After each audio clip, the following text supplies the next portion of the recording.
This is TheHelpscreen and this is how to cancel Discord subscription. So this is a step-by-step guide, so simply follow along.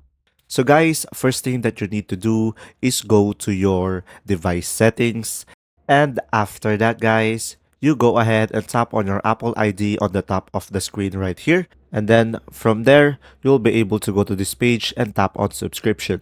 So guys, over here, you will see all of your active subscription.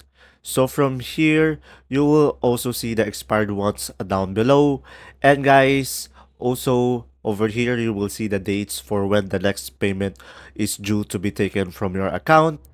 And now guys, on the active subscription tab, you should see over there the application that you're subscribed with, Discord, and then just tap on it guys, and then from there you will see a cancel subscription option, and just tap on that, and then from there you will see confirm cancellation, and there you go. That's how you cancel active subscription. So guys, just follow the steps that I'm showing you on the screen and you should be able to do it successfully. If this video was helpful, please like and subscribe, and thanks for watching. See ya.